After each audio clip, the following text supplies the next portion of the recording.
In previous lesson, we implemented books card component. Now, let's make it better.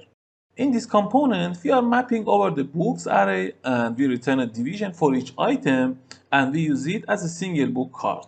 But a better approach is to make this division a reusable component so that we can use it in any other component we want, and also it is easier to maintain, refactor, and also change. So let's cut all of the division inside of the map, and in components folder on home, let's create a new component named book single card.js and paste the division in return section. This is a separate component, so we receive a book object as a prop and we change all of the item usage to book.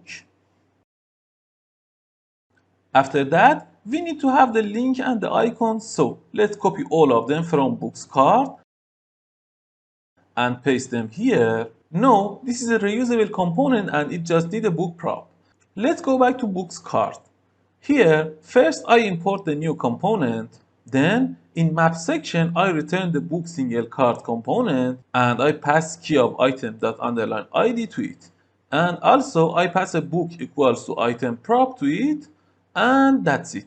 Now it must work. Let's go to the application and test it. Here, after refresh, everything must work fine. And also open the console and check that you don't have any error here in console.